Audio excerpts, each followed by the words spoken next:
Bienvenue sur 13e rue pour de nouveaux faits Carl Zero. Tout le monde garde en mémoire l'enlèvement et l'assassinat de James Bulger, ce petit garçon de 2 ans, par 2 autres gosses à peine plus grands que lui. Kidnappé dans un centre commercial sous l'œil des caméras de surveillance, alors que sa mère est à 2 pas de lui, occupée chez le boucher. L'affaire va révolter par 2 fois le monde entier. D'abord, en 93, quand il comprend que les 2 meurtriers sont des enfants âgés d'à peine 10 ans. Et puis 8 ans plus tard, lorsque ces mêmes enfants sont libérés. Voici l'enquête filmée pas à pas de ce fait divers ahurissant. Nous entendrons pour la première fois le témoignage de la mère de la victime, Madame Denise Fergus, qui a dû rebâtir depuis sa vie. Les enfants tueurs de Liverpool, c'est tout de suite sur 13e rue. Happy birthday to you. Happy birthday to you. Voici Denise. Son fils, James Bulger, aurait eu 20 ans cette année.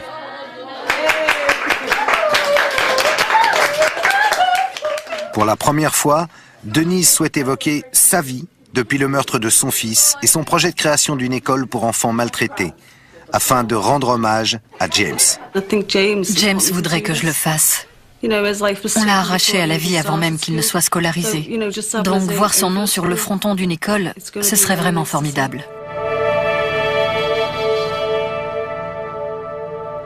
Voici, fixé sur la pellicule, le moment de l'enlèvement, en 93.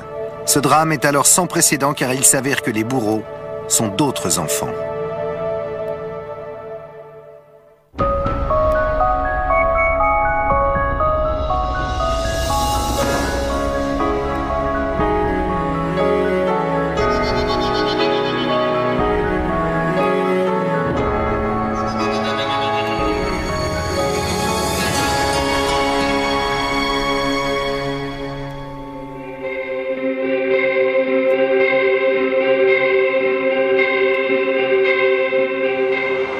Le vendredi 12 février 1993, Denise et son fils font leurs courses au centre commercial Strand à Bottle, un quartier de Liverpool dans le Merseyside.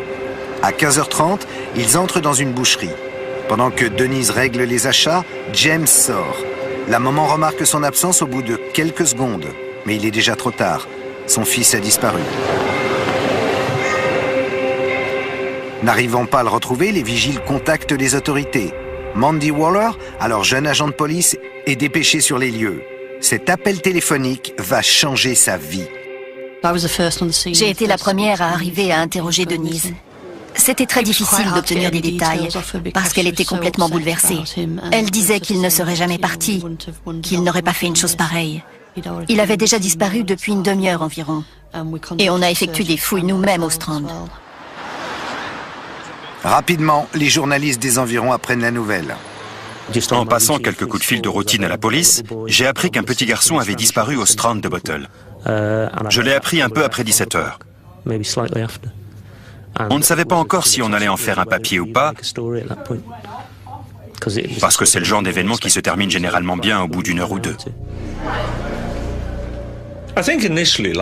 Au départ, comme n'importe quel parent, on se dit qu'il a dû entrer dans un magasin, qu'il s'est glissé dans un placard, sous un comptoir, ou dans un endroit quelconque d'où il n'arrive plus à sortir.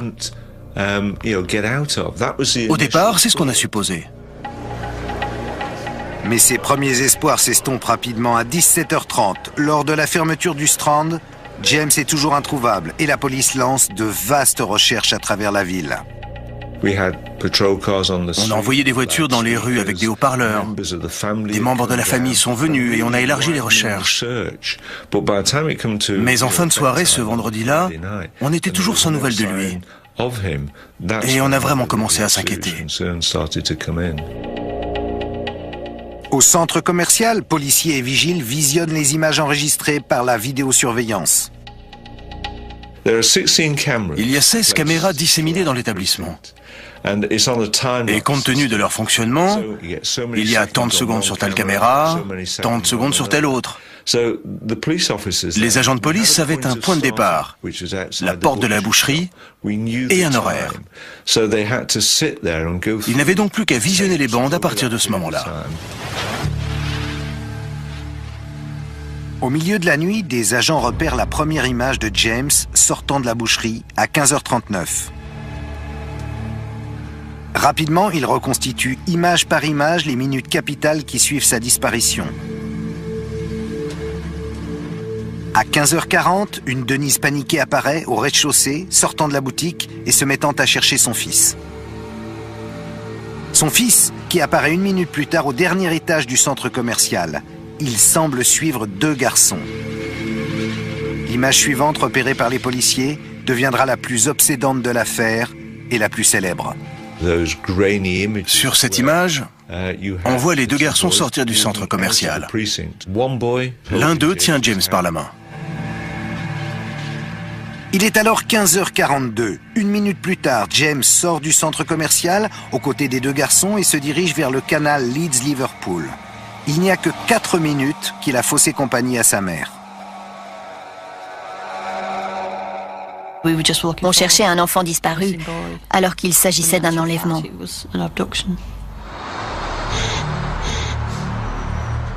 À cet instant, James a disparu depuis plus de 19 heures. La police organise une conférence de presse. Je suis allée acheter de la viande chez le boucher. Je me suis retournée 1 minute et il a disparu. Si vous avez mon bébé, rendez-le-moi. À ce stade, il était évident qu'il y avait un gros problème, parce que la police avait classé l'événement parmi les incidents majeurs pour faire appel à l'aide du public. Et quand les enquêteurs ont diffusé les images vidéo, on s'est dit que ça sortait vraiment de l'ordinaire. Je pense que personne n'a vraiment imaginé l'importance que ces images allaient prendre au fil de l'histoire.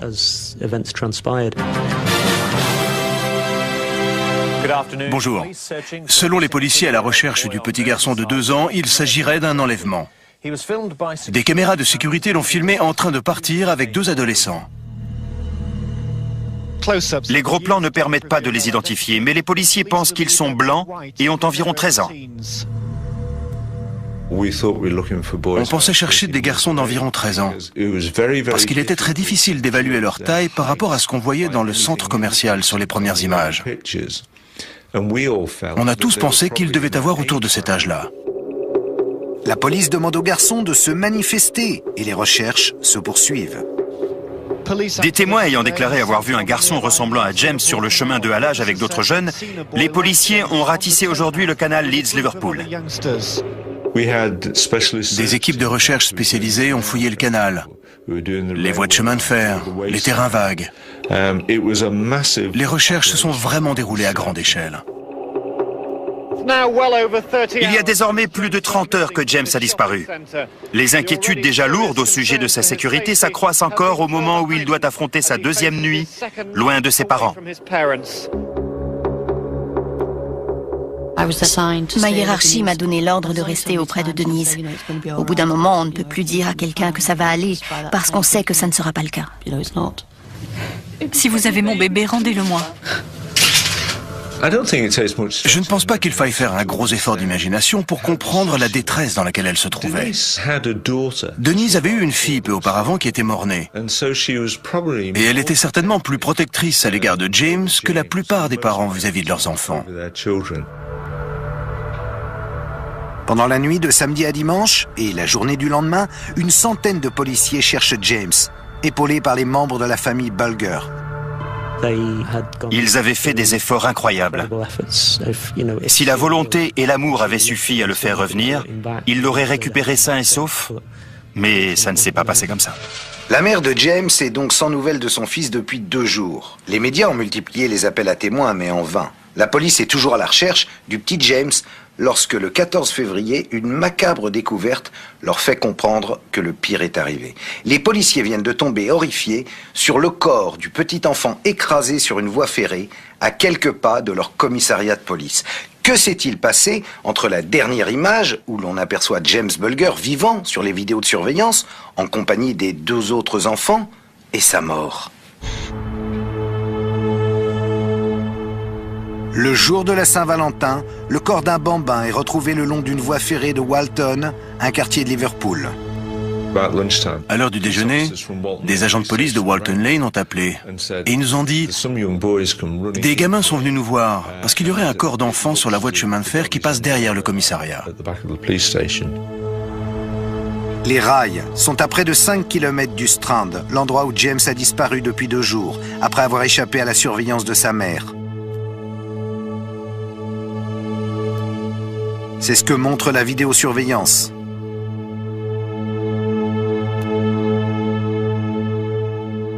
Même si le corps n'a pas été formellement identifié, Denise a été prévenue. Elle doit s'attendre au pire. Elle a disjoncté. Quelqu'un lui a annoncé, elle s'est mise à pleurer et plus rien. Elle n'a pas perdu connaissance, mais elle n'était plus là. L'inspecteur Roberts était de service au commissariat de Bottle ce jour-là. J'ai entendu un hurlement déchirant qui venait du plus profond des entrailles. Et ça m'a donné les larmes aux yeux. Le corps de James est finalement identifié par un de ses oncles. Il gisait à 100 mètres du commissariat de Walton Lane et semblait avoir été percuté par un train. Avec quelques collègues, on s'est immédiatement rendu sur les lieux. Et on a vu ce qui était arrivé à James. Mais les blessures de l'enfant permettent d'exclure rapidement la thèse de l'accident. Nous savons que nous enquêtons sur un meurtre et que nous ne pourrons pas, contrairement à ce que nous avions espéré au départ, retrouver James et le rendre à ses parents. Ce qui est arrivé est horrible. Quelqu'un, quelque part, connaît forcément l'identité des 2 garçons vus avec James. À ce moment-là, les pires craintes sont devenues réalité. Et tout le monde était perplexe. Qu'est-ce que ces 2 garçons avaient à voir avec l'affaire? Quel était leur rôle? Dans les jours qui suivent la découverte du corps, Denise reste auprès de sa mère, Eileen. Au départ, on ne pouvait même pas être dans la même pièce. Elle ne savait pas quoi me dire et je ne savais pas quoi lui dire. On était 2 mamans qui connaissaient la même souffrance. Elle subissait cette épreuve autant que moi. Je faisais face au jour le jour à tout ce qui se présentait. Je ne savais pas ce qui allait se passer, je ne savais pas quel avenir j'aurais, ni même si j'en aurais un. Je ne savais pas. J'étais dans le brouillard.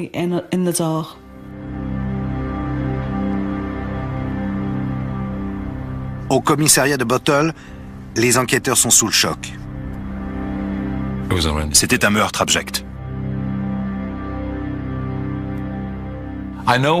Je sais ce qui s'est passé. Mais parfois, il vaudrait mieux ne pas savoir précisément ce qui est arrivé. Quand j'ai vu l'impact qu'avait la découverte du corps sur les gens de mon équipe, j'ai décidé de ne pas leur révéler en détail ce qui était arrivé à James.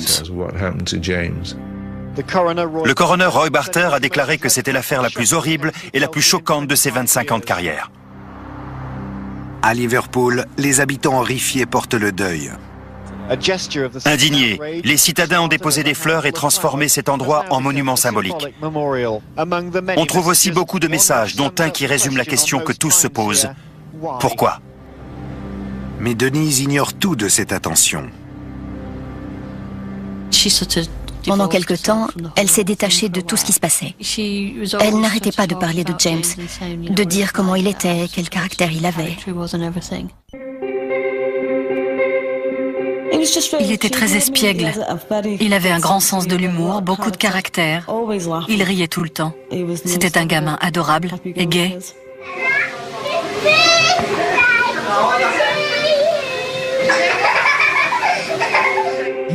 Il essayait de danser comme Michael Jackson, et c'était très drôle.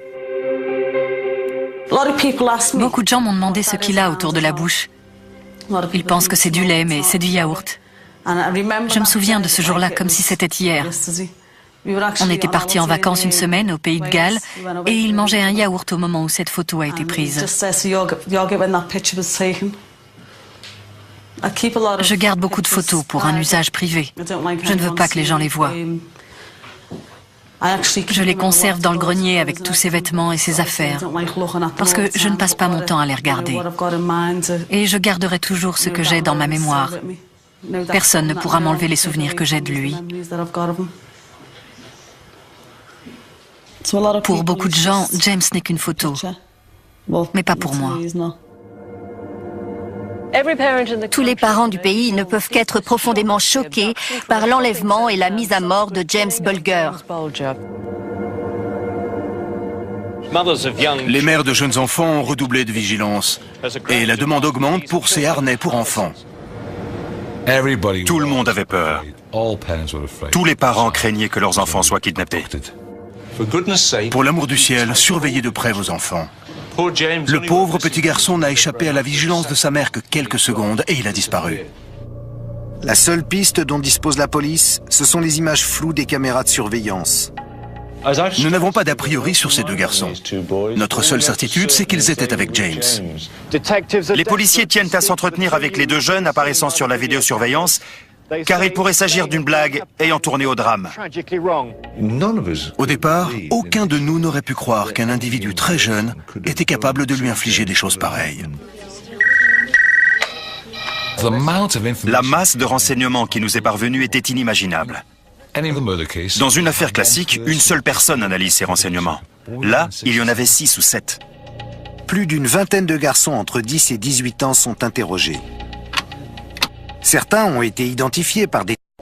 Je marchais devant le commissariat et les policiers m'ont arrêté parce qu'ils croyaient que c'était moi qui étais sur la photo. Puis, le mardi soir, 2 jours après la découverte du cadavre, l'enquête semble progresser.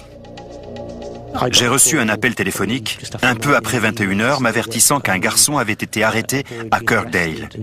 J'ai rempli un avis d'alerte laconique à l'attention de l'agence de presse Presse Association et je me suis préparé rapidement. Mais au moment où je sortais de chez moi, la nouvelle était diffusée. Les policiers ont procédé à une arrestation dans le cadre de l'enquête sur l'enlèvement et le meurtre de James Bulger. Beaucoup de voisins avaient remarqué l'activité policière. Ils avaient fait des suppositions. Ils avaient conclu qu'il s'agissait d'un des assassins et on a frôlé l'émeute. La scène était vraiment effrayante et elle montrait l'intensité émotionnelle qui régnait à Liverpool à l'époque. Même si les soupçons sont rapidement levés, la famille est contrainte de déménager. Le grand public était extrêmement agressif. Les gens étaient bouleversés de constater qu'on pouvait faire quelque chose comme ça à un enfant.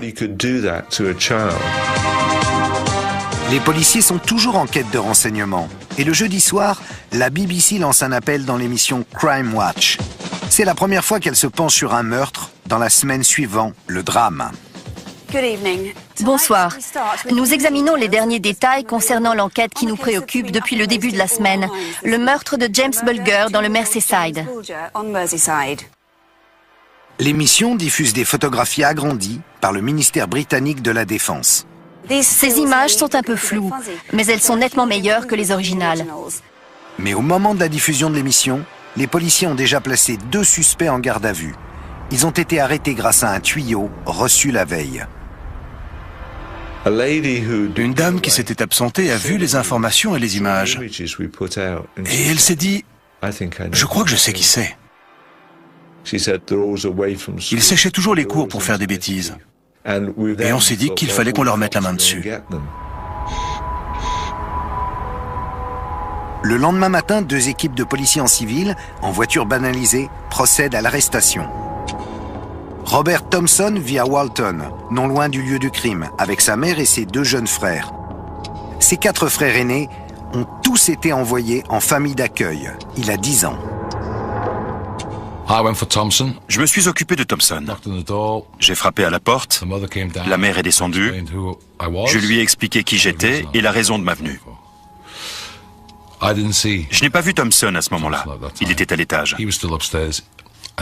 J'ai discuté avec son petit frère, qui devait avoir 7 ans.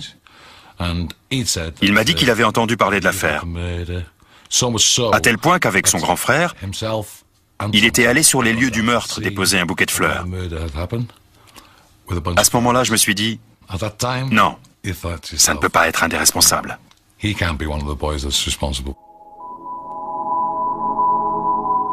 John Venables a aussi 10 ans. Ses parents ont divorcé quand il avait 3 ans et se sont partagé sa garde et celle de son frère et de sa sœur. Les enseignants le décrivent comme quelqu'un cherchant à attirer l'attention. Madame Venables a ouvert la porte. Elle a appelé John et il est arrivé en haut des escaliers. J'ai été vraiment choqué de voir quel âge il avait et quelle taille il faisait. Les garçons sont conduits dans des commissariats différents, loin de l'attention des médias. Le commissaire Kirby se rend à Londres pour lancer un appel télévisé, persuadé que les gardés à vue sont trop jeunes pour être les véritables auteurs du meurtre. Si quelqu'un a des renseignements, quels qu'ils soient, et s'ils pensent qu'ils peuvent nous être utiles, qu'ils se fassent connaître.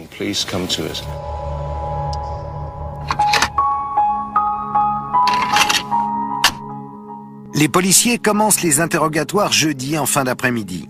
C'est la première fois qu'ils ont affaire à des suspects de meurtre aussi jeunes. Il n'y avait aucun précédent. Donc on a vraiment dû essuyer les plâtres dans la façon dont on s'est occupé d'eux. C'est un interrogatoire important. Tu vas aller en cour d'assises, quoi qu'il se soit passé. Si tu fais une erreur maintenant, les conséquences pourraient être terribles. Je ne pouvais pas me montrer agressif. Il fallait que tout soit gentil, tranquille, tout en douceur. Dans ces moments-là, il faut faire taire ce qu'on ressent. Ces interrogatoires ont été enregistrés, mais une injonction du tribunal interdit qu'ils soient diffusés pour protéger l'identité des enfants. Pendant la première partie de l'interrogatoire, il fallait s'assurer que les enfants comprenaient les conséquences qu'il y aurait s'ils nous racontaient des mensonges.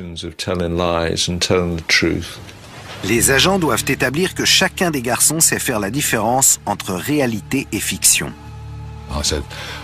Et si je te dis qu'Everton a gagné 9-0 samedi? Il m'a répondu non. C'était un mensonge, mais ça prouvait aussi qu'il savait faire la différence entre le vrai et le faux. Pour savoir si Robert Thompson sait différencier les choses, l'inspecteur lui pose une autre question. Est-ce bien ou mal de tuer un bébé comme James? Réponse, c'est mal. Après avoir établi ça, je pouvais commencer l'interrogatoire. Lors du premier interrogatoire de John Venables, les policiers lui demandent où il était le jour de l'enlèvement.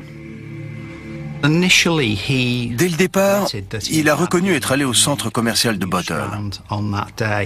Puis il a fini par admettre qu'il avait vu James. Lors du deuxième interrogatoire, Robert Thompson reconnaît également s'être trouvé au Strand. Il a fini par dire qu'il avait vu James Bulger. Mais là où il s'est coupé, c'est quand il a décrit en détail les vêtements que le petit portait. Pour qu'un jeune de 10 ans se souvienne aussi précisément des vêtements d'un autre enfant, c'est qu'il a dû passer vraiment beaucoup de temps avec lui.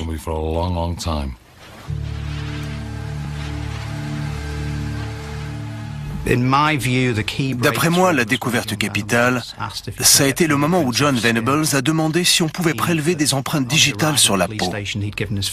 En arrivant au commissariat, on lui avait pris ses empreintes et de toute évidence, ça le préoccupait.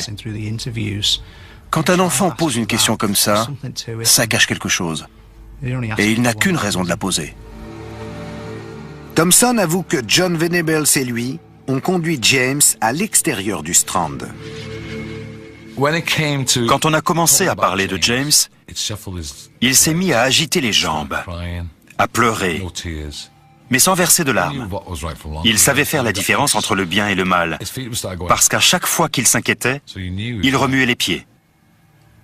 Donc on savait qu'il mentait. Vendredi midi, Robert Thompson avoue avoir conduit James jusqu'à la voie ferrée où, selon lui, John Venables l'aurait aspergé de peinture. Les policiers lui demandent ce que James leur a dit. Il a imité ce que James avait raconté. Il voulait sa maman. Il a dit « Je veux ma maman », en imitant presque la voix d'un gosse de 3 ans. C'était sinistre. À 12h56, les agents mettent un terme à l'interrogatoire de John Venables. Laissé seul avec ses parents, il s'effondre et avoue s'être laissé entraîner. La police écoute la conversation.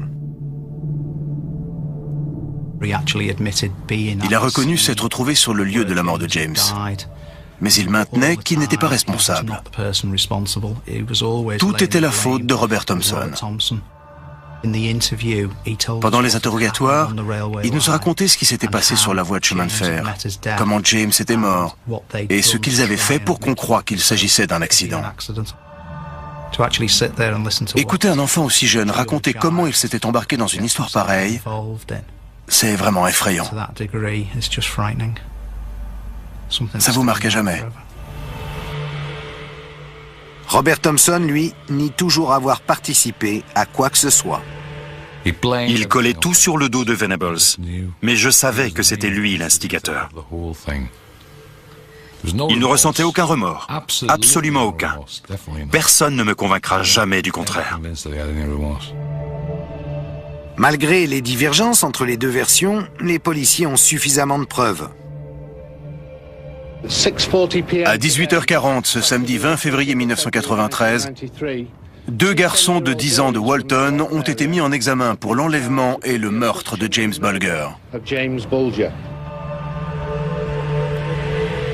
Aussi impensable que cela puisse paraître, ce sont bien 2 enfants, âgés seulement de 10 ans, qui ont enlevé et tué le petit James. Les policiers ne cachent pas leur écœurement, leur malaise, leur incompréhension face à ces 2 prévenus aussi jeunes. D'autant qu'ils notent dans leur comportement lors de leurs interrogatoires des attitudes d'adultes. Tandis que John avoue avoir participé au crime, Robert refuse d'admettre sa participation en faisant porter toute la responsabilité sur son copain. Aucune trace de remords. Pire encore, les 2 enfants de 10 ans ont tenté de maquiller le meurtre en accident de train. 8 mois après, le procès commence.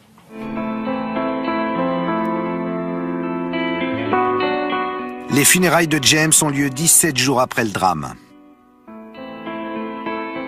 Nous aimerions remonter le temps, revenir 2 semaines et demie en arrière. Nous aimerions tant faire revenir James auprès de vous 2 et de nous tous.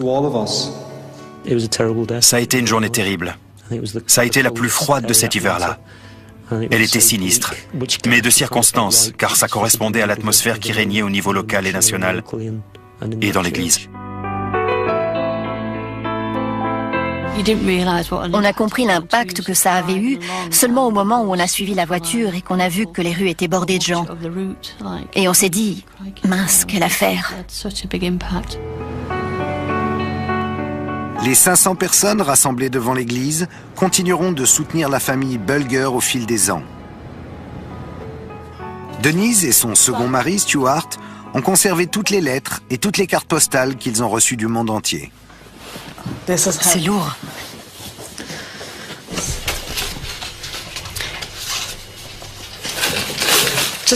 Il y en a des tonnes, rien que dans ce carton. Et ce n'est qu'un des 7 qu'on garde. Et on a combien de sacs? Il y a 10 boîtes Oui, et 5 sacs. 5 sacs. 18 novembre 1993. Afrique du Sud.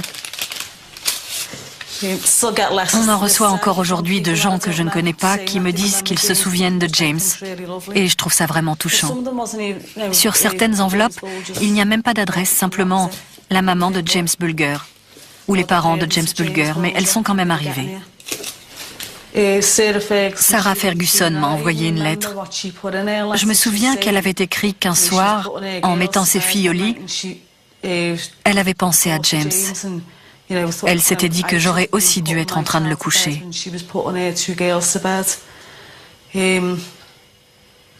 Elle sentait qu'il fallait qu'elle m'écrive. Elle pleurait et elle voulait me témoigner son soutien et sa compassion. C'était gentil de sa part. C'est inimaginable le nombre de gens qui m'ont écrit parce qu'ils pensaient à James. Certains disent que ce qui est arrivé les a fait pleurer. C'est vraiment incroyable. Rien qu'en regardant cette boîte remplie d'autant de lettres, on sait qu'il y a plus de gens bien que de gens méchants dans le monde. Je l'ai toujours dit.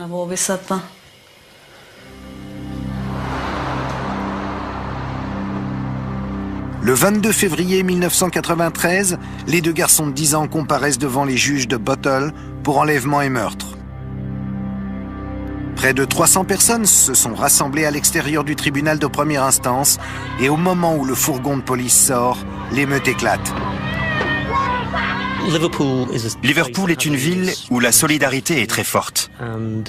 Et quand les gens ont pris conscience que les auteurs de ce meurtre faisaient partie de leur communauté, ils ont ressenti une fureur un peu futile à mon sens. En fait, ces fourgons sont vides. Ils ne servent que de leurre. C'était un peu honteux, et je me demande ce que ces gens auraient fait si les garçons avaient été dans les fourgons et s'ils avaient pu s'emparer d'eux. Le procès ne doit commencer que 8 mois plus tard. L'attente est une véritable torture pour Denise. Je voulais me mettre dans un coin et y rester, me couper de tout et de tout le monde. Mais je ne pouvais pas. Si quelqu'un devait se battre pour James, c'était moi. C'est toujours dur d'en parler. Normalement, je ne devrais pas parler de lui, mais lui parler à lui. Le procès se déroule à 65 km de Liverpool, où la tension règne toujours. Denise et son mari de l'époque, Ralph, ont annoncé qu'ils attendaient un heureux événement et la future maman a décidé de ne pas assister à l'audience. Elle ne supportait pas l'idée de les voir à chaque fois. Elle ne voulait pas s'asseoir dans la même salle qu'eux. Et il y avait certains détails de l'affaire qu'elle ignorait et dont elle ne voulait pas entendre parler. Elle n'avait pas non plus envie de se retrouver au centre de l'attention après avoir appris ces détails. Je ne savais pas trop à quoi je m'étais attendu ou à ce que je pensais voir. Mais ce qui m'a le plus frappé la première fois que j'ai vu les garçons, c'est que c'étaient des gamins de 10 ans comme les autres. Ils n'avaient pas l'air dérangés, ni capables de commettre des atrocités. C'étaient des gosses. En plus de plaider non coupable pour l'enlèvement et le meurtre, il nie aussi un troisième chef d'accusation, la tentative d'enlèvement d'un autre enfant dans le même centre commercial, plus tôt le même jour. La plupart des gens n'ont pas conscience qu'à 12h30, une femme avec ses 2 enfants, un garçon et une fille, a vu Thompson et Venables. Et elle a entendu Thompson dire « On va prendre un de ceux-là ». Elle a cru qu'ils allaient voler à l'étalage. Mais Venables a confirmé lors des interrogatoires qu'ils avaient l'intention de prendre un des enfants, de le conduire dans la rue réservée aux bus et aux taxis, afin de le pousser sous les roues d'un véhicule pour faire croire à un accident tragique. Les garçons, qui ont alors 11 ans, sont en âge d'être reconnus coupables de meurtre, mais seulement si le jury est convaincu qu'ils avaient conscience de commettre un acte grave.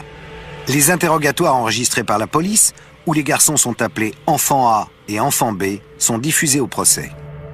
Lors des interrogatoires, A décrit l'agression de James Bulger, reconnaît avoir été présent, mais accuse B l'agression de James Bulger, reconnaît avoir été présent, mais accuse B et dit n'avoir jamais touché le bébé. Ils essayaient de jouer au plus malin et de s'en sortir. Comme tous les gamins qui ont fait une bêtise. Mais ce comportement vis-à-vis de faits aussi graves donnait une impression vraiment très étrange. Les 37 témoins appelés à la barre ont vu James avec les 2 garçons, à un moment ou à un autre, sur le trajet conduisant à la voie ferrée. On a expliqué à la cour qu'on ne s'appuyait pas uniquement sur ce que ces garçons racontaient, parce que des témoins situés à chaque étape du trajet nous permettaient de corroborer les faits. Ces gens avaient identifié les enfants, ils avaient confirmé ce que les garçons disaient avoir fait et où ils étaient allés. Ils ont été vus près du canal, à un rond-point fréquenté, à l'école d'Hillside, dans Breeze Hill. Certains témoins leur ont même demandé si James allait bien. En traversant ce champ, ils ont raconté à une dame que le petit garçon s'était perdu et qu'il le conduisait au commissariat.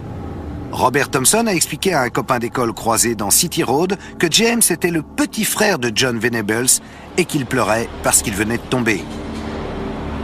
Le dernier témoin est une fille qui les voit conduire James sur un talus de Walton Lane. À ce moment-là, le petit garçon a parcouru près de 5 km à pied. C'était des instantanés, dans une séquence d'événements qui se sont déroulés en 1 heure, 1 heure et quart. Les témoins semblaient beaucoup s'en vouloir de ne pas être intervenus. C'est une réaction tout à fait compréhensible, mais comment auraient-ils pu deviner? Même dans leur pire cauchemar, ils n'auraient pas pu imaginer que ces gamins étaient capables de faire une chose pareille. Le jury apprend aussi que la peinture qui couvrait le corps de James a taché les vêtements des garçons et que la police scientifique a retrouvé des cheveux du petit garçon sur une chaussure de Robert Thompson et sur le manteau de John Venables. Il y avait du sang et des cheveux à l'intérieur de leurs chaussures. Ça a confirmé ce qui s'était passé sur les lieux, parce que c'était le sang de James. Cette preuve démontre que les deux garçons ont commis des violences. Au bout de 3 semaines, le jury se retire pour délibérer. Les gens ont tendance à croire que ça s'est fait instantanément, mais ça n'a pas été le cas. Thompson et Venables savaient qu'ils allaient tuer un petit garçon ce jour-là. Ils ont eu amplement l'occasion de le relâcher et de le confier à des adultes responsables. Mais ils ne l'ont pas fait. Ils l'ont baladé en ville jusqu'à la voie ferrée et ils l'ont tué. Si le jury conclut que les enfants n'étaient pas responsables pénalement de leurs actes, ils ne pourront être condamnés que pour homicide involontaire. J'étais complètement pétrifié. Je me souviens m'être dit, c'est stupide. J'ai déjà attendu un nombre incalculable de fois que des jurés reviennent. Au bout de 6 heures, le jury est de retour. Denise est là pour entendre le verdict. Coupable du meurtre de James Bulger, abject et violent, selon le juge. 2 garçons de 10 ans ont commencé à purger leur peine pour le meurtre du petit garçon de 2 ans. Ça a été un soulagement total. Et je me suis dit, on a réussi. Je n'ai pas pu m'empêcher d'aller voir Denise pour la serrer dans mes bras. Le juge explique aux enfants qu'ils ont commis un acte d'une cruauté et d'une barbarie sans précédent, qu'ils se sont conduits de manière à la fois fourbe et odieuse, et qu'ils resteront en prison de nombreuses années. Moins d'1 mois plus tard, Denise met au monde Michael James. Si je suis encore ici, c'est grâce à Michael. C'est lui qui m'a donné la force dont j'avais besoin pour continuer. J'avais un petit bout de chou dans les bras qui avait besoin de sa mère, de mon attention. Pendant que la famille Bulger fait discrètement son deuil, le meurtre continue de faire les gros titres. Les gens veulent comprendre pourquoi Robert Thompson et John Venables ont commis un tel acte. Il doit y avoir une raison expliquant pourquoi ils ont kidnappé James ce jour-là. Mais mes collègues et moi, qui les avons interrogés, ne sommes jamais allés vraiment au fond des choses. On a fait éclater la vérité, on a reconstitué les faits, mais on n'a jamais su ce qui leur était passé par la tête. C'est sûrement ce qu'on appelle un mariage idéal, celui de personnalités légèrement différentes qui deviennent mortelles mises ensemble. C'est ce qui est arrivé ce jour-là. Depuis cette affaire, j'ai une perception différente des enfants et de ce qu'ils sont capables de faire. J'ai compris que des jeunes enfants peuvent avoir une part d'ombre, même si on n'a pas envie de se dire qu'elle est là. Il y a effectivement des moments où je repense à tout ça et je me dis, comment est-ce que ça a pu arriver? Pourquoi est-ce que c'est arrivé? Ça n'aurait pas dû arriver. Le verdict est un choc supplémentaire pour Denise. Robert Thompson et John Venables sont condamnés à un minimum de 8 ans dans un centre de détention pour mineurs. Ça a été un autre coup terrible. Pour que justice soit faite, ils auraient dû écoper d'au moins 15 ans dans une prison pour adultes, tant leur crime était horrible. Ce n'était qu'un bébé. On lui a enlevé tout ce que la vie aurait pu lui apporter. Et j'allais me battre contre ça, quitte à me battre toute seule. Dont acte, la sentence a été relevée à 15 ans par le ministre de l'Intérieur. Mais Robert Thompson et John Venables font appel en Grande-Bretagne et devant la Cour européenne des droits de l'homme. Denise fait campagne pendant des années contre leur libération. Ils m'ont pris le mien. Qu'est-ce qui va les empêcher de prendre celui d'un autre? Je crois qu'ils ne devraient pas être libérés. 15 ans, c'est trop tôt. Je me félicite que le gouvernement britannique combatte cet appel et j'espère que le tribunal le rejettera lorsqu'il rendra son jugement. J'ai tout laissé tomber dans l'espoir de retrouver ma sérénité et d'avoir droit à la justice à un moment ou à un autre, mais ça n'a pas été le cas. En juin 2001, à peine plus de 8 ans après les faits, Robert Thompson et John Venables sont libérés. Ils ont changé d'identité et rien ne doit filtrer quant à leur nouveau nom et à l'endroit où ils vivent. C'est comme si on m'avait pris mon fils une deuxième fois. J'avais encore perdu. Est-ce que j'allais un jour gagner quelque chose? Malheureusement non. Je n'ai rien gagné du tout. Comme à l'arrivée, je n'ai rien eu, j'ai décidé de tourner la page et d'offrir un joli mémorial à James. Ni Denise, la mère de James, ni les policiers, ni personne ne sauront jamais vraiment ce qui s'est passé le jour où ce petit enfant de 2 ans a été assassiné. La vérité judiciaire a été établie, certes. Les tueurs ont été jugés et condamnés. Mais pour quelle raison ces 2 jeunes ados ont-ils basculé dans cette folie meurtrière ce jour-là? La presse invoque l'influence des jeux vidéo, la violence des films d'horreur. Mais au fond, nul ne le sait vraiment. Alors, comment prévenir ce genre d'horreur? Comment éviter que de tels drames ne recommencent? La mère du petit James a décidé de tourner la page. Elle a refait sa vie et a décidé de venir en aide aux enfants victimes de maltraitance. En février 1993, James Bulger a été enlevé et assassiné par 2 garçons de 10 ans. Sa disparition allait tellement peser sur ses parents qu'ils divorceraient l'année suivante. 3 ans plus tard, Denise rencontrait Stuart Fergus. Quand j'ai rencontré Denise, je ne savais pas qui c'était.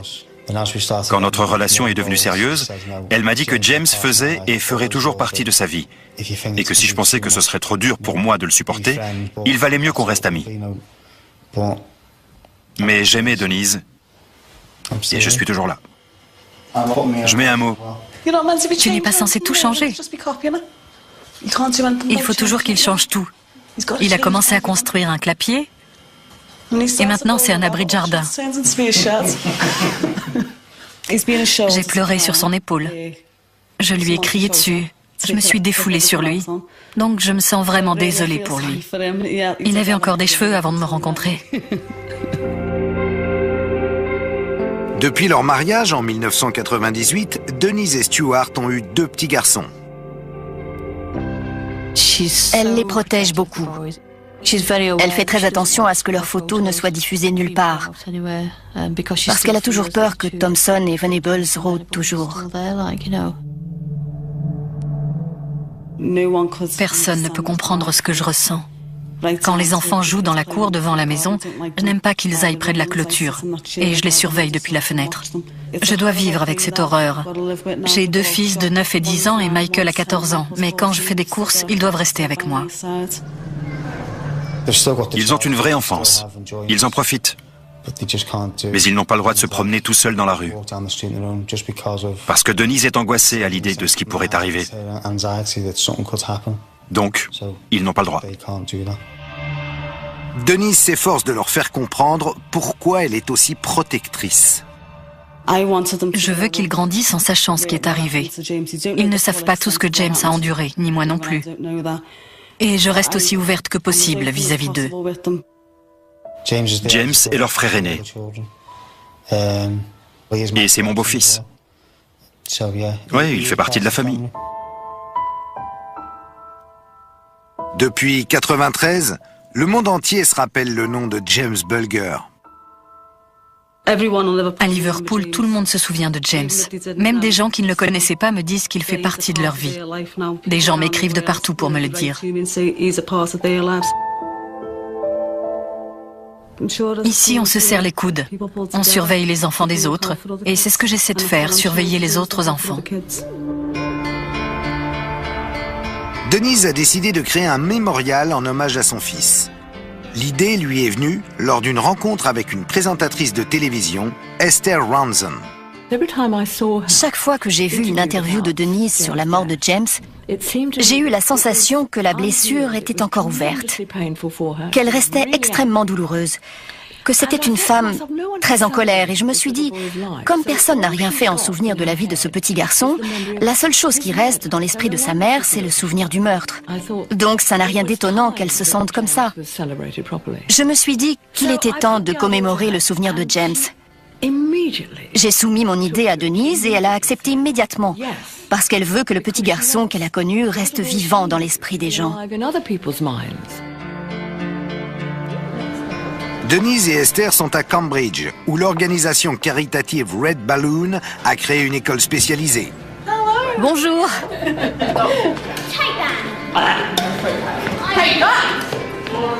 Red Balloon est un havre de paix pour les enfants qui ont été tellement maltraités qu'ils ne peuvent plus s'intégrer dans le système d'enseignement traditionnel.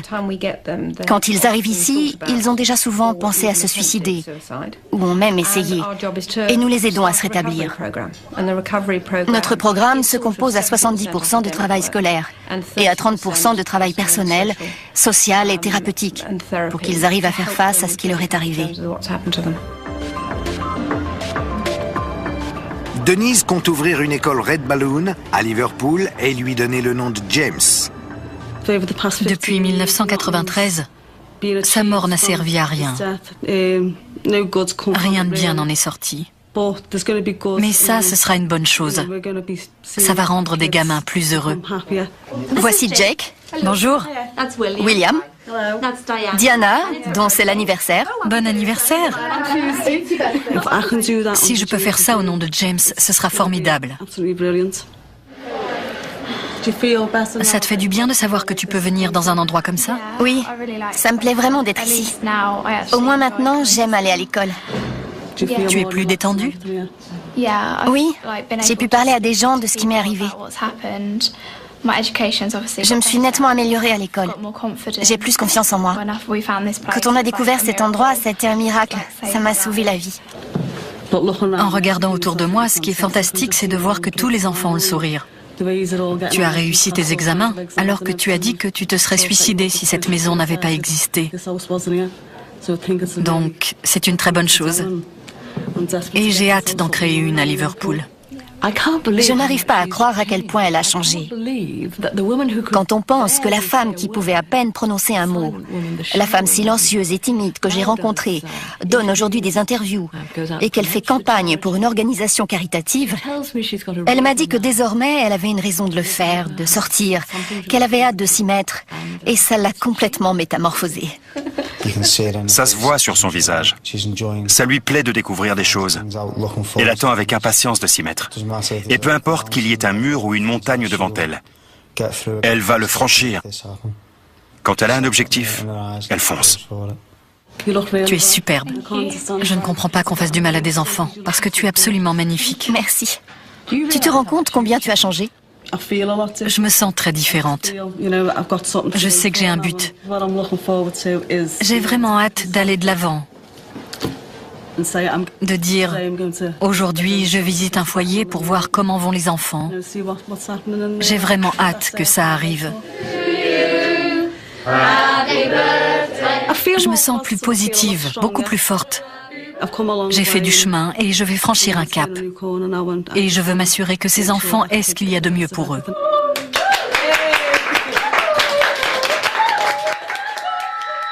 Malgré le combat de Denise, la mère du petit James Bulger, les deux meurtriers bénéficiant d'une nouvelle identité ont été libérés à l'âge de 18 ans. Mais 17 ans après avoir commis ce crime qui a traumatisé l'Angleterre et 9 ans après sa libération, l'un d'entre eux, John Venables, est retourné en prison pour avoir violé ses conditions de libération. Les tabloïds anglais ont multiplié les rumeurs les concernant. Affaires de drogue, affaires de bagarre, les tabloïds s'en donnent à cœur joie et au fond, on peut le comprendre. À 28 ans, les ex-enfants tueurs seront donc toujours harcelés par la presse britannique qui fait tout pour les retrouver, quitte à faire vieillir leurs portraits et à les publier. Denise a fourni récemment une info sur Twitter concernant l'un d'eux, John Venables. Il est là où il doit être, derrière les barreaux. Quant à Robert Thompson, l'instigateur, le cerveau, nul ne le sait. À bientôt pour de nouveaux faits Carl Zero, sur 13e rue bien entendu. un peu après 21h, m'avertissant qu'un garçon avait été arrêté à Kirkdale. J'ai rempli un avis d'alerte laconique à l'attention de l'agence de presse Presse Association et je me suis préparé rapidement. Mais au moment où je sortais de chez moi, la nouvelle était diffusée. Les policiers ont procédé à une arrestation dans le cadre de l'enquête sur l'enlèvement et le meurtre de James Bulger. Beaucoup de voisins avaient remarqué l'activité policière. Ils avaient fait des suppositions. Ils avaient conclu qu'il s'agissait d'un des assassins et on a frôlé l'émeute. La scène était vraiment effrayante et elle montrait l'intensité émotionnelle qui régnait à Liverpool à l'époque. Même si les soupçons sont rapidement levés, la famille est contrainte de déménager. Le grand public était extrêmement agressif. Les gens étaient bouleversés de constater qu'on pouvait faire quelque chose comme ça à un enfant. Les policiers sont toujours en quête de renseignements. Et le jeudi soir, la BBC lance un appel dans l'émission Crime Watch. C'est la première fois qu'elle se penche sur un meurtre dans la semaine suivant le drame. Bonsoir. Nous examinons les derniers détails concernant l'enquête qui nous préoccupe depuis le début de la semaine, le meurtre de James Bulger dans le Merseyside. L'émission diffuse des photographies agrandies par le ministère britannique de la Défense. Ces images sont un peu floues, mais elles sont nettement meilleures que les originales. Mais au moment de la diffusion de l'émission, les policiers ont déjà placé 2 suspects en garde à vue. Ils ont été arrêtés grâce à un tuyau reçu la veille. Une dame qui s'était absentée a vu les informations et les images. Et elle s'est dit, je crois que je sais qui c'est. Ils séchaient toujours les cours pour faire des bêtises. Et on s'est dit qu'il fallait qu'on leur mette la main dessus. Le lendemain matin, 2 équipes de policiers en civil, en voiture banalisée, procèdent à l'arrestation. Robert Thompson vit à Walton, non loin du lieu du crime, avec sa mère et ses 2 jeunes frères. Ses 4 frères aînés ont tous été envoyés en famille d'accueil. Il a 10 ans. Je me suis occupé de Thompson. J'ai frappé à la porte, la mère est descendue, je lui ai expliqué qui j'étais et la raison de ma venue. Je n'ai pas vu Thompson à ce moment-là, il était à l'étage. J'ai discuté avec son petit frère, qui devait avoir 7 ans. Il m'a dit qu'il avait entendu parler de l'affaire, à tel point qu'avec son grand frère, il était allé sur les lieux du meurtre déposer un bouquet de fleurs. À ce moment-là, je me suis dit, non, ça ne peut pas être un des responsables. Les 500 personnes rassemblées devant l'église continueront de soutenir la famille Bulger au fil des ans. Denise et son second mari, Stuart, ont conservé toutes les lettres et toutes les cartes postales qu'ils ont reçues du monde entier. C'est lourd.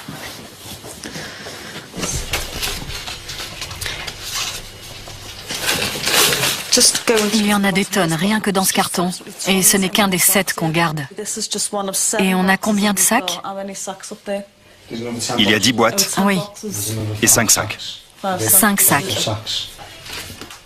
18 novembre 1993. Afrique du Sud. On en reçoit encore aujourd'hui de gens que je ne connais pas qui me disent qu'ils se souviennent de James. Et je trouve ça vraiment touchant. Sur certaines enveloppes, il n'y a même pas d'adresse, simplement la maman de James Bulger ou les parents de James Bulger, mais elles sont quand même arrivées. Sarah Ferguson m'a envoyé une lettre. Je me souviens qu'elle avait écrit qu'un soir, en mettant ses filles au lit, elle avait pensé à James. Elle s'était dit que j'aurais aussi dû être en train de le coucher. Elle sentait qu'il fallait qu'elle m'écrive. Elle pleurait et elle voulait me témoigner son soutien et sa compassion. C'était gentil de sa part. C'est inimaginable le nombre de gens qui m'ont écrit parce qu'ils pensaient à James. Certains disent que ce qui est arrivé les a fait pleurer. C'est vraiment incroyable. Rien qu'en regardant cette boîte remplie d'autant de lettres, on sait qu'il y a plus de gens bien que de gens méchants dans le monde. Je l'ai toujours dit.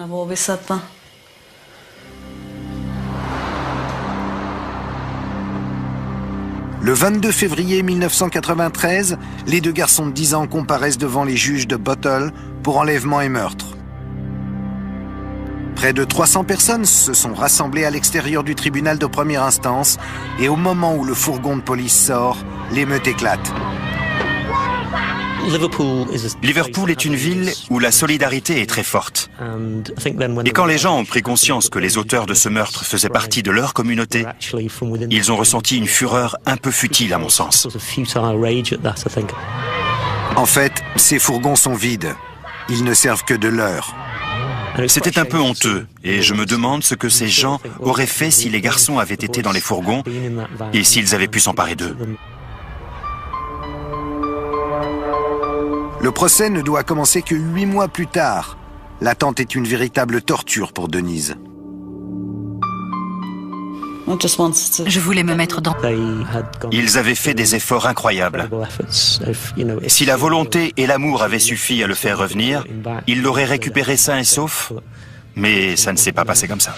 La mère de James est donc sans nouvelles de son fils depuis 2 jours. Les médias ont multiplié les appels à témoins, mais en vain. La police est toujours à la recherche du petit James lorsque le 14 février, une macabre découverte leur fait comprendre que le pire est arrivé. Les policiers viennent de tomber horrifiés sur le corps du petit enfant écrasé sur une voie ferrée à quelques pas de leur commissariat de police. Que s'est-il passé entre la dernière image où l'on aperçoit James Bulger vivant sur les vidéos de surveillance en compagnie des 2 autres enfants et sa mort ? Le jour de la Saint-Valentin, le corps d'un bambin est retrouvé le long d'une voie ferrée de Walton, un quartier de Liverpool. À l'heure du déjeuner, des agents de police de Walton Lane ont appelé et ils nous ont dit « Des gamins sont venus nous voir parce qu'il y aurait un corps d'enfant sur la voie de chemin de fer qui passe derrière le commissariat. » Les rails sont à près de 5 km du Strand, l'endroit où James a disparu depuis 2 jours, après avoir échappé à la surveillance de sa mère. C'est ce que montre la vidéosurveillance.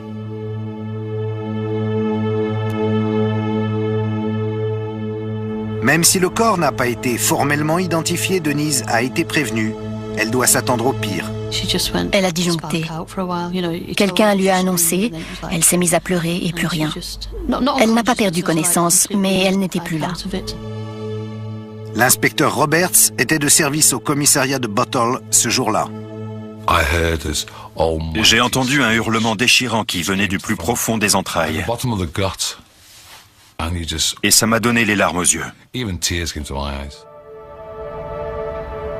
Le corps de James est finalement identifié par un de ses oncles.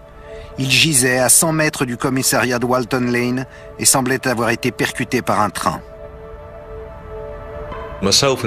Avec quelques collègues, on s'est immédiatement rendu sur les lieux et on a vu ce qui était arrivé à James. Mais les blessures de l'enfant permettent d'exclure rapidement la thèse de l'accident. Nous savons que nous enquêtons sur un meurtre et que nous ne pourrons pas, contrairement à ce que nous avions espéré au départ, retrouver James et le rendre à ses parents. Ce qui est arrivé est horrible. Quelqu'un, quelque part, connaît forcément l'identité des 2 garçons vus avec James.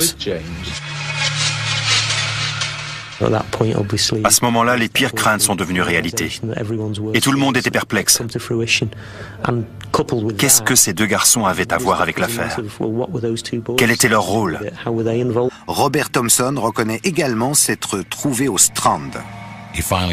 Il a fini par dire qu'il avait vu James Bulger. Mais là où il s'est coupé, c'est quand il a décrit en détail les vêtements que le petit portait. Pour qu'un jeune de 10 ans se souvienne aussi précisément des vêtements d'un autre enfant, c'est qu'il a dû passer vraiment beaucoup de temps avec lui.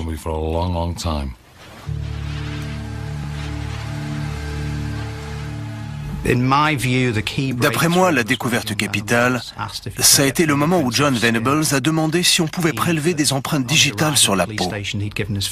En arrivant au commissariat, on lui avait pris ses empreintes et de toute évidence, ça le préoccupait. Quand un enfant pose une question comme ça cache quelque chose. Et il n'a qu'une raison de la poser. Thompson avoue que John Venables et lui ont conduit James à l'extérieur du Strand. Quand on a commencé à parler de James, il s'est mis à agiter les jambes, à pleurer, mais sans verser de larmes. Il savait faire la différence entre le bien et le mal, parce qu'à chaque fois qu'il s'inquiétait, il remuait les pieds. Donc on savait qu'il mentait. Vendredi midi, Robert Thompson avoue avoir conduit James jusqu'à la voie ferrée où, selon lui, John Venables l'aurait aspergé de peinture. Les policiers lui demandent ce que James leur a dit. Il a imité ce que James avait raconté. Il voulait sa maman. Il a dit « Je veux ma maman », en imitant presque la voix d'un gosse de 3 ans. C'était sinistre. À 12h56, les agents mettent un terme à l'interrogatoire de John Venables. Laissé seul avec ses parents, il s'effondre et avoue s'être laissé entraîner. La police écoute la conversation. Il a reconnu s'être trouvé sur le lieu de la mort de James. Mais il maintenait qu'il n'était pas responsable. Tout était la faute de Robert Thompson. Pendant les interrogatoires, il nous a raconté ce qui s'était passé sur la voie de chemin de fer, comment James était mort, et ce qu'ils avaient fait pour qu'on croie qu'il s'agissait d'un accident. Écouter un enfant aussi jeune raconter comment il s'était embarqué dans une histoire pareille, c'est vraiment effrayant. Ça vous marque à jamais. Robert Thompson, lui, nie toujours avoir participé à quoi que ce soit. Il collait tout sur le dos de Venables, mais je savais que c'était lui l'instigateur. Il ne ressentait aucun remords, absolument aucun. Personne ne me convaincra jamais du contraire. Qu'elle restait extrêmement douloureuse, que c'était une femme très en colère, et je me suis dit, comme personne n'a rien fait en souvenir de la vie de ce petit garçon, la seule chose qui reste dans l'esprit de sa mère, c'est le souvenir du meurtre. Donc ça n'a rien d'étonnant qu'elle se sente comme ça. Je me suis dit qu'il était temps de commémorer le souvenir de James.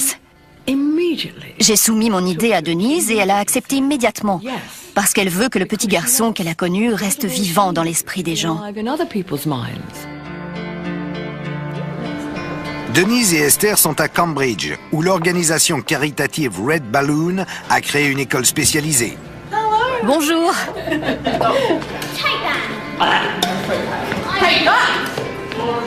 Red Balloon est un havre de paix pour les enfants qui ont été tellement maltraités qu'ils ne peuvent plus s'intégrer dans le système d'enseignement traditionnel.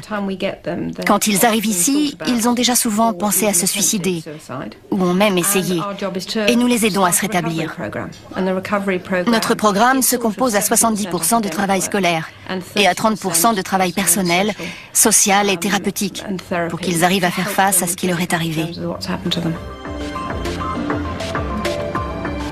Denise compte ouvrir une école Red Balloon à Liverpool et lui donner le nom de James. Depuis 1993, sa mort n'a servi à rien. Rien de bien n'en est sorti. Mais ça, ce sera une bonne chose. Ça va rendre des gamins plus heureux. Voici Jake. Bonjour. William. Diana, dont c'est l'anniversaire. Bon anniversaire. Si je peux faire ça au nom de James, ce sera formidable. Ça te fait du bien de savoir que tu peux venir dans un endroit comme ça? Oui, ça me plaît vraiment d'être ici. Au moins maintenant, j'aime aller à l'école. Tu es plus détendue? Oui, j'ai pu parler à des gens de ce qui m'est arrivé. Je me suis nettement améliorée à l'école. J'ai plus confiance en moi. Quand on a découvert cet endroit, c'était un miracle. Ça m'a sauvé la vie. En regardant autour de moi, ce qui est fantastique, c'est de voir que tous les enfants ont le sourire. Tu as réussi tes examens, alors que tu as dit que tu te serais suicidé si cette maison n'avait pas existé. Donc, c'est une très bonne chose. Et j'ai hâte d'en créer une à Liverpool. Je n'arrive pas à croire à quel point elle a changé. Quand on pense que la femme qui pouvait à peine prononcer un mot, la femme silencieuse et timide que j'ai rencontrée, donne aujourd'hui des interviews et qu'elle fait campagne pour une organisation caritative, elle m'a dit que désormais elle avait une raison de le faire, de sortir, qu'elle avait hâte de s'y mettre, et ça l'a complètement métamorphosée. Ça se voit sur son visage. Ça lui plaît de découvrir. Tous les parents craignaient que leurs enfants soient kidnappés. Pour l'amour du ciel, surveillez de près vos enfants. Le pauvre petit garçon n'a échappé à la vigilance de sa mère que quelques secondes et il a disparu. La seule piste dont dispose la police, ce sont les images floues des caméras de surveillance.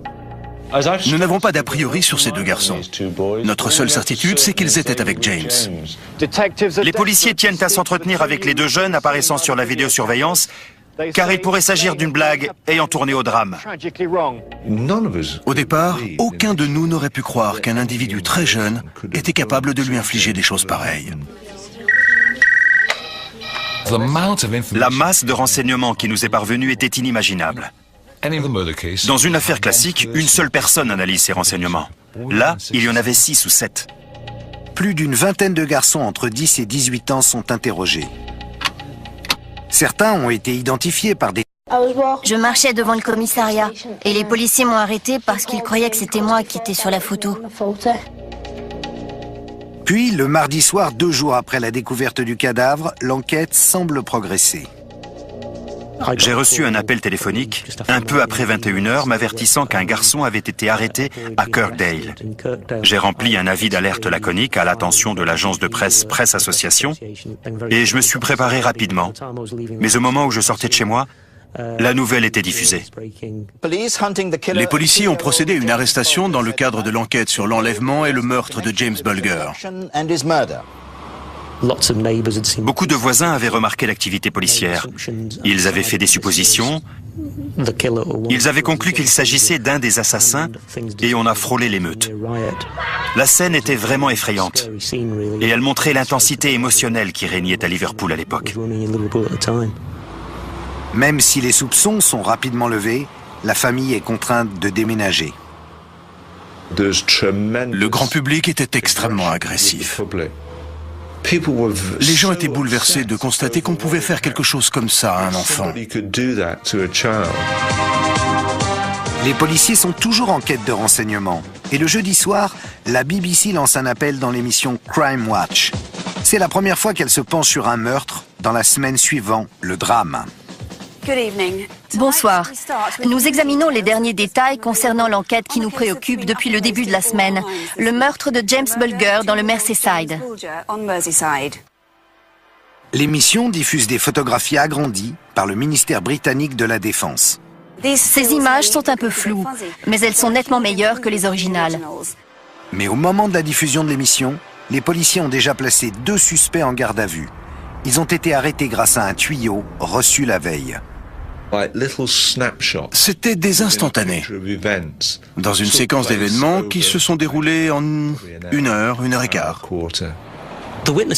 Les témoins semblaient beaucoup s'en vouloir de ne pas être intervenus. C'est une réaction tout à fait compréhensible, mais comment auraient-ils pu deviner? Même dans leur pire cauchemar, ils n'auraient pas pu imaginer que ces gamins étaient capables de faire une chose pareille. Le jury apprend aussi que la peinture qui couvrait le corps de James a taché les vêtements des garçons et que la police scientifique a retrouvé des cheveux du petit garçon sur une chaussure de Robert Thompson et sur le manteau de John Venables. Il y avait du sang et des cheveux à l'intérieur de leurs chaussures. Ça a confirmé ce qui s'était passé sur les lieux, parce que c'était le sang de James. Cette preuve démontre que les 2 garçons ont commis des violences. Au bout de 3 semaines, le jury se retire pour délibérer. Les gens ont tendance à croire que ça s'est fait instantanément, mais ça n'a pas été le cas. Thompson et Venables savaient qu'ils allaient tuer un petit garçon ce jour-là. Ils ont eu amplement l'occasion de le relâcher et de le confier à des adultes responsables. Mais ils ne l'ont pas fait. Ils l'ont baladé en ville jusqu'à la voie ferrée et ils l'ont tué. Si le jury conclut que les enfants n'étaient pas responsables pénalement de leurs actes, ils ne pourront être condamnés que pour homicide involontaire. J'étais complètement pétrifié. Je me souviens m'être dit, c'est stupide.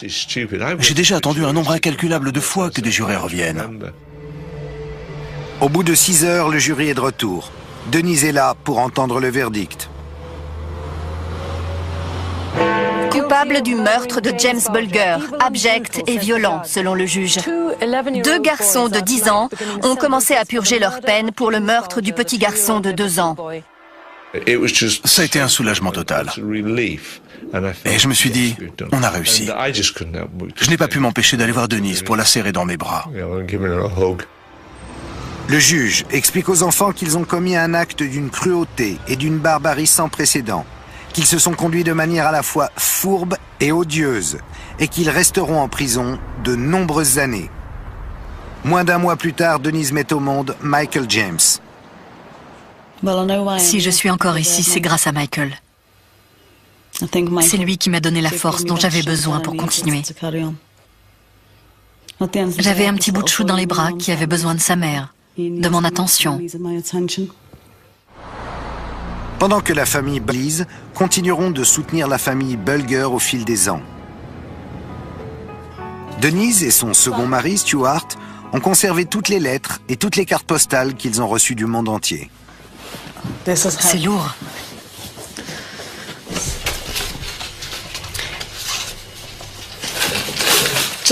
Il y en a des tonnes, rien que dans ce carton. Et ce n'est qu'un des 7 qu'on garde. Et on a combien de sacs? Il y a 10 boîtes Oui, et 5 sacs. 5 sacs. 18 novembre 1993. Afrique du Sud. On en reçoit encore aujourd'hui de gens que je ne connais pas qui me disent qu'ils se souviennent de James. Et je trouve ça vraiment touchant. Sur certaines enveloppes, il n'y a même pas d'adresse, simplement la maman de James Bulger ou les parents de James Bulger, mais elles sont quand même arrivées. Sarah Ferguson m'a envoyé une lettre. Je me souviens qu'elle avait écrit qu'un soir, en mettant ses filles au lit, elle avait pensé à James. Elle s'était dit que j'aurais aussi dû être en train de le coucher. Elle sentait qu'il fallait qu'elle m'écrive. Elle pleurait et elle voulait me témoigner son soutien et sa compassion. C'était gentil de sa part. C'est inimaginable le nombre de gens qui m'ont écrit parce qu'ils pensaient à James. Certains disent que ce qui est arrivé les a fait pleurer. C'est vraiment incroyable. Rien qu'en regardant cette boîte remplie d'autant de lettres, on sait qu'il y a plus de gens bien que de gens méchants dans le monde. Je l'ai toujours dit.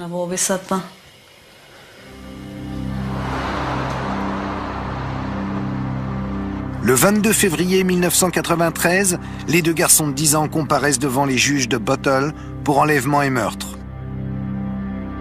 Près de 300 personnes se sont rassemblées à l'extérieur du tribunal de première instance et au moment où le fourgon de police sort, l'émeute éclate. Liverpool est une ville où la solidarité est très forte. Et quand les gens ont pris conscience que les auteurs de ce meurtre faisaient partie de leur communauté, ils ont ressenti une fureur un peu futile à mon sens. En fait, ces fourgons sont vides. Ils ne servent que de leurre. C'était un peu honteux, et je me demande ce que ces gens auraient fait si les garçons avaient été dans les fourgons et s'ils avaient pu s'emparer d'eux. Le procès ne doit commencer que 8 mois plus tard. L'attente est une véritable torture pour Denise. Je voulais me mettre dans un coin et y rester, me couper de tout et de tout. L'un d'eux tient James par la main. Il est alors 15h42. 1 minute plus tard, James sort du centre commercial aux côtés des 2 garçons et se dirige vers le canal Leeds-Liverpool. Il n'y a que 4 minutes qu'il a faussé compagnie à sa mère. On cherchait un enfant disparu alors qu'il s'agissait d'un enlèvement.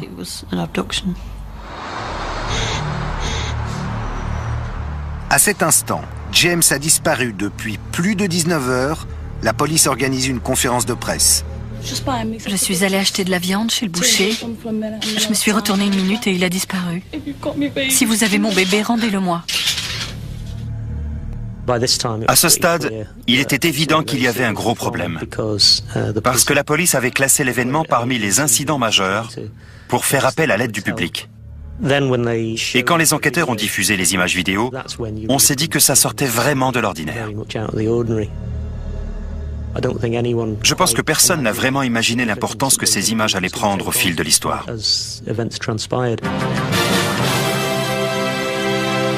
Bonjour. Selon les policiers à la recherche du petit garçon de 2 ans, il s'agirait d'un enlèvement.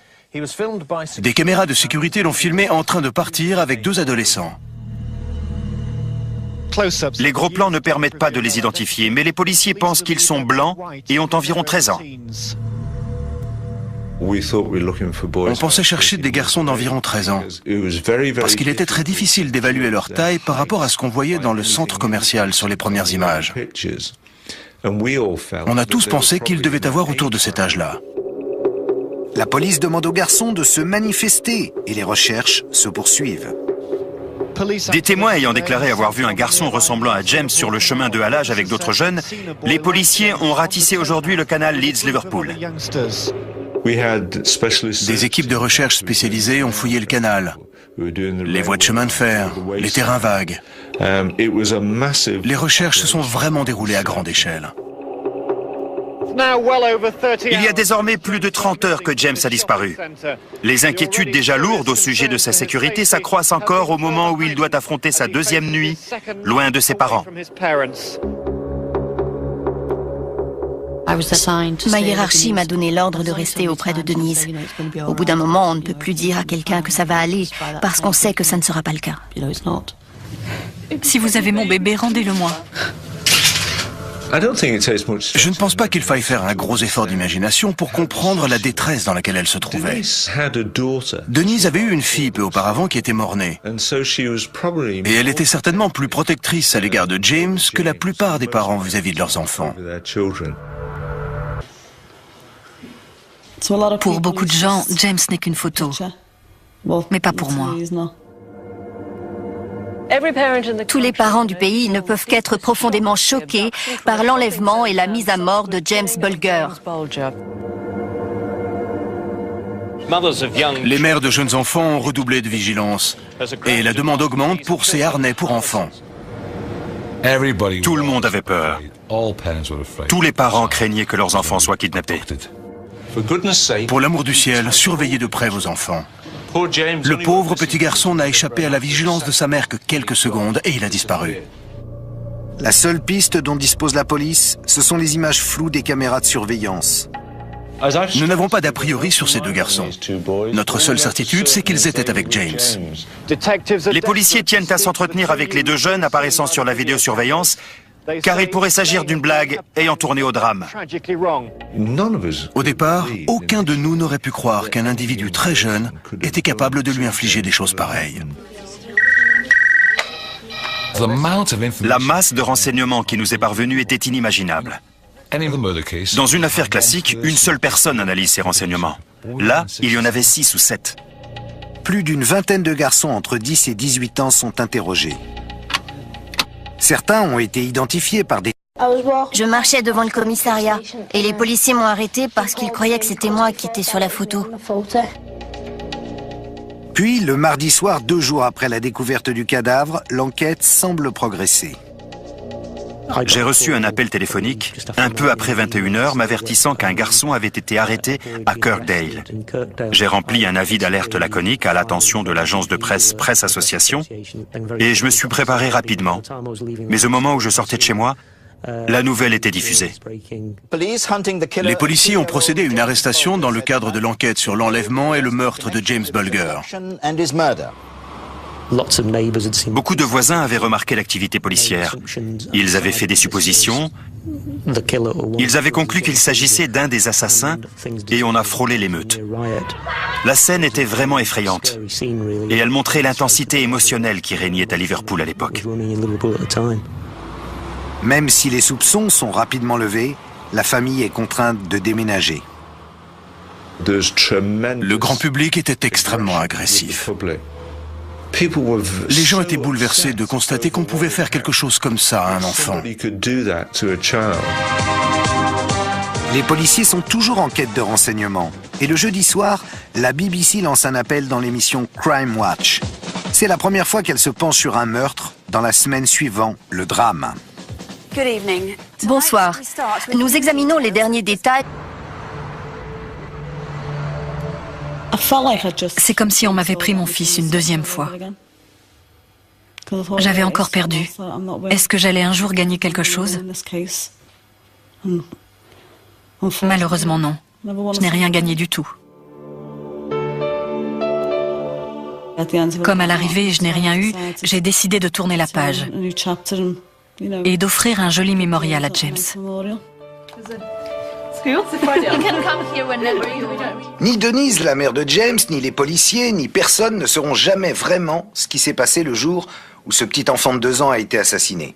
La vérité judiciaire a été établie, certes. Les tueurs ont été jugés et condamnés. Mais pour quelles raisons ces 2 jeunes ados ont-ils basculé dans cette folie meurtrière ce jour-là? La presse invoque l'influence des jeux vidéo, la violence des films d'horreur. Mais au fond, nul ne le sait vraiment. Alors, comment prévenir ce genre d'horreur? Comment éviter que de tels drames ne recommencent? La mère du petit James a décidé de tourner la page. Elle a refait sa vie et a décidé de venir en aide aux enfants victimes de maltraitance. En février 1993, James Bulger a été enlevé et assassiné par 2 garçons de 10 ans.